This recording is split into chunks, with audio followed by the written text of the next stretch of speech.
తీరు మారదు బుద్ధి మారదు అనే సామెతకు నిలువెత్తు రూపం సనపల శంకర్. గతంలో జేవై స్కూలు అకాడమీ పేరుతో సాగించిన అక్రమాలను మహాప్రస్థానం టీవీలో ఆధారాలతో సహా మీ ముందుకు తెచ్చాం. అప్పట్లో అనుమతులు లేవు.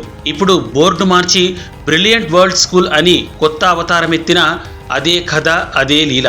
ప్రభుత్వ నిబంధనలంటే ఈయనకు ఎంత చులకనో ఇప్పుడు చూడబోయే విజువల్స్ నిరూపిస్తాయి.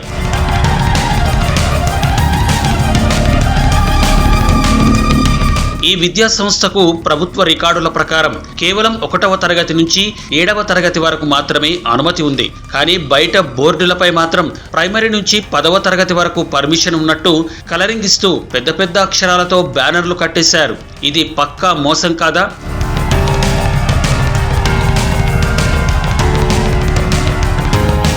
అమాయక తల్లిదండ్రులను మభ్యపెట్టి నిబంధనలకు విరుద్ధంగా 8, 9, 10వ తరగతులను యథేచ్ఛగా నిర్వహిస్తున్నారు. ఇదంతా దేనికోసం? కనీస భద్రత లేదు, వసతులు అస్సలే లేవు. ఈ స్కూల్ లోపలికి వెళ్తే భయానక నిజాలు బయటపడుతున్నాయి. స్కూల్కు చుట్టుపక్కల కనీసం సేఫ్టీ వాల్ కూడా లేదు. పిల్లల ప్రాణాలకు ఏం భద్రత ఉంది? ప్రమాదం జరిగితే ఆదుకునే కనీస ఫైర్ సేఫ్టీ పరికరాలు కూడా ఇక్కడ మృగ్యం. వందలాది మంది విద్యార్థులు చదివే స్కూల్లో కనీసం సరిపడా బాత్రూంలు కూడా లేవు. ప్రభుత్వం తీసుకువచ్చిన జీవో నంబర్ 1ని ఈ బ్రిలియంట్ వరల్డ్ స్కూల్ నడిరోడ్డుపై తూట్లు పొడిచింది. లోపల బ్రిలియంట్ వరల్డ్ స్కూల్ అని ఉంటే బయట మాత్రం రంగురంగుల అక్షరాలతో జేవై క్లాసెస్ అని బోర్డు తగిలించి మోసాలకు తెరలేపారు. ఇక్కడ విచిత్రం ఏమిటంటే స్థానిక కొత్తూరు మండల విద్యాశాఖ అధికారి గోవిందరావు గారు ఈ అక్రమాలపై స్పందించి స్కూల్ యాజమాన్యానికి షోకాజ్ నోటీసులు ఇచ్చారు. ఉన్నతాధికారులకు ఫిర్యాదు చేశారు. కానీ పై అధికారుల స్పందన చూస్తే తాంబూలాలిచ్చాం, తలుపులేసేయండి అన్నట్టుగా ఉంది. శ్రీకాకుళం జిల్లా కొత్తూరు మండల విద్యాశాఖ అధికారి 1 సిహెచ్ గోవింద మాట్లాడుతున్నాను. మేము ఈ మధ్య ఒక brilliant world English medium school ఒక కంప్లైంట్ వస్తే ఆ కంప్లైంట్ నిమిత్తం MU1, MU2 ఇద్దరం కూడా మేము ఆ పాఠశాలను పరిశీలించగా అక్కడ 1 నుండి 7వ తరగతి మాత్రమే అనుమతులు ఉన్నాయి. 8, 9, 10 తరగతులకు ఎటువంటి అనుమతులు లేవు.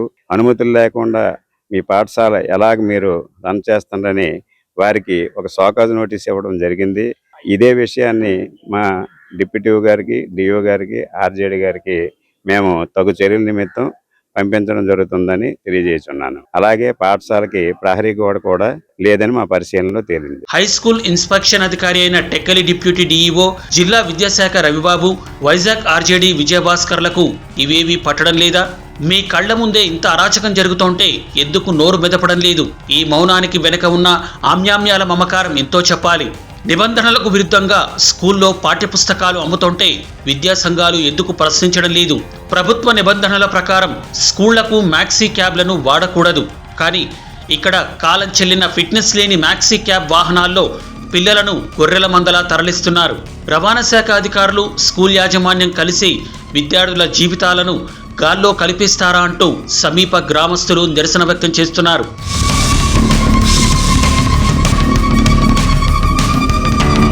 చివరిగా ఒకే ఒక్క ప్రశ్న. ఈ పర్మిషన్ లేని క్లాసుల్లో చదువుతోన్న 10వ తరగతి విద్యార్థులను రేపు ఏ స్కూల్ UDISC కోడ్ కింద నమోదు చేస్తారు? వాళ్లతో ఏ స్కూల్ తరపున 10th క్లాస్ పరీక్షలు రాయిస్తారు? దొంగ సర్టిఫికేట్లు ఇస్తారా? రేపు ఈ పిల్లల భవిష్యత్తు అంధకారమైతే బాధ్యత ఎవరిది? మహాప్రస్థానం టీవీ తరపున మేము డిమాండ్ చేస్తున్నాం. ఇప్పటికైనా జిల్లా కలెక్టర్ గారు, ఉన్నత విద్యాశాఖ అధికారులు తక్షణమే స్పందించి ఈ అక్రమ పాఠశాలపై కఠిన చర్యలు తీసుకోవాలి. విద్యార్థుల బంగారు భవిష్యత్తును, వాళ్ళ ప్రాణాలను కాపాడాలి. మరిన్ని నిజాల కోసం చూస్తూనే ఉండండి మహాప్రస్థానం టీవీ.